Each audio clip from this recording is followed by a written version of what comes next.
Hello, and welcome to the Dialogue on Dialogue podcast. In 1956, Earl Nightingale recorded The Strangest Secret, launching a new era in self-improvement.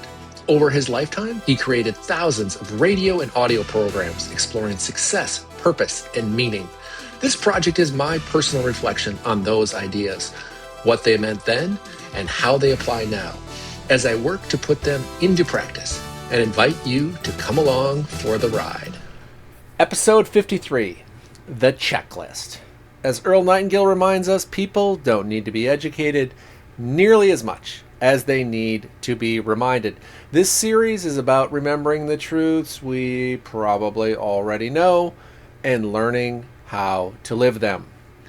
This week's episodes are brought to us by Dr. Bill's A Little Less Ugly Home Tonic.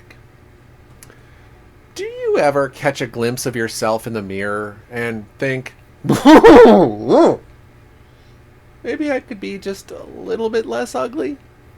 Dr. Bill has spent decades working in a very busy urban emergency room. So believe me, he knows ugly. He has also served as the doctor of record for clinics offering such things as Botox and other high-dollar anti-ugly pharmaceuticals, helping the ugly rich become a little less ugly. But Dr. Bill is a man of the people, and he asked himself a simple question. Why should only the wealthy get to be a little less ugly? Enter Dr. Bill's A Little Less Ugly Home Tonic. This is a non-FDA approved formula featuring a proprietary blend of liquefied cheese balls and Miller High Life. That's right, the champagne of beers meets the snack aisle. So whether you're preparing for a big meeting, a first date, or just trying to soften the blow of your own reflection, Dr. Bill has you covered. Call Dr. Bill today. Tell him you want to be just a little less ugly. All for just $19.95 plus shipping and handling. This is a satirical ad, or at least an attempt at one. No one is paying me anything for this, although if it works, we may all owe Dr. Bill a huge debt of gratitude. Earl opens this episode with an image that immediately lands. I guess no pun intended. Commercial pilots. To become a pilot requires hundreds, sometimes thousands of hours of training, and yet before every single flight, even the most experienced flight crew goes through a detailed checklist. Why? Because some things are simply too important to be overlooked. Earl argues that life is no different. No matter how experienced or capable we are, we still forget. And the most important truths, ironically, are often the easiest ones to neglect. So his solution is simple and practical. Create the Earl Nightingale Daily Checklist. Post it somewhere you cannot ignore, like your bathroom mirror, so you see it every single day. The first item on Earl's checklist is this. Rewards will always be in exact proportion to your contribution. This is the core success formula he returns to again and again. If you want more income, more opportunity, more fulfillment, the first place to look is always the contribution side of the ledger.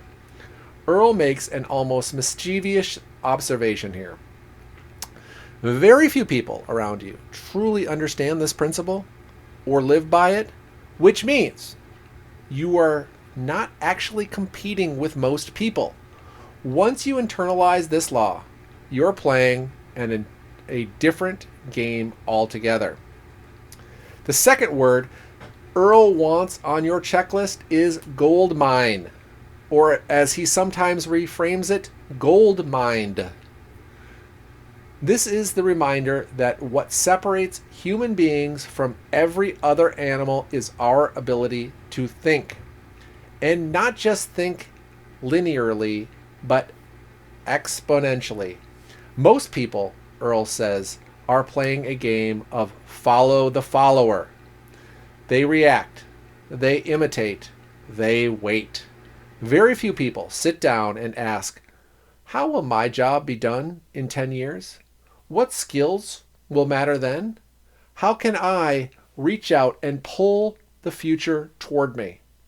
Earl offers a striking exercise. If you generate 5 new ideas per day to improve some aspect of your life or work, that's 25 ideas per week, and that gives you the weekends off too. If you simply get up 1 hour earlier each day for focused thinking, you gain the equivalent of 6.5 additional work weeks per year. Devoted entirely to your self-improvement. That's leverage most people never touch. The final item on the checklist is a single word: attitude. Here Earl quotes William James, who said, "Attitude sets the stage for everything that follows." Earl encourages us to act as if, to carry ourselves as though we already are the kind of person who would achieve the things we want. He illustrates this with a story about the president of Rolls-Royce, who once overheard an employee say, that's good enough. The president immediately corrected him. It's never good enough. He demanded an attitude of excellence because attitude, Earl reminds us, is marvelously infectious.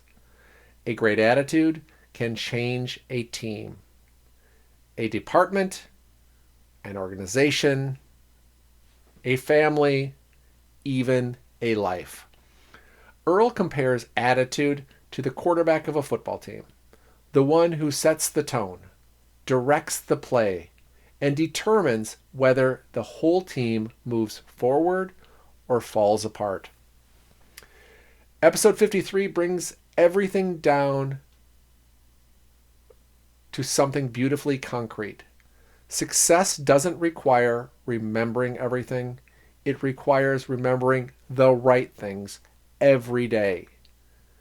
Contribution, thinking, attitude. Post the checklist. Read it daily. And don't skip the pre-flight check. Until next time, remember, the answers are older than we are and just as relevant today.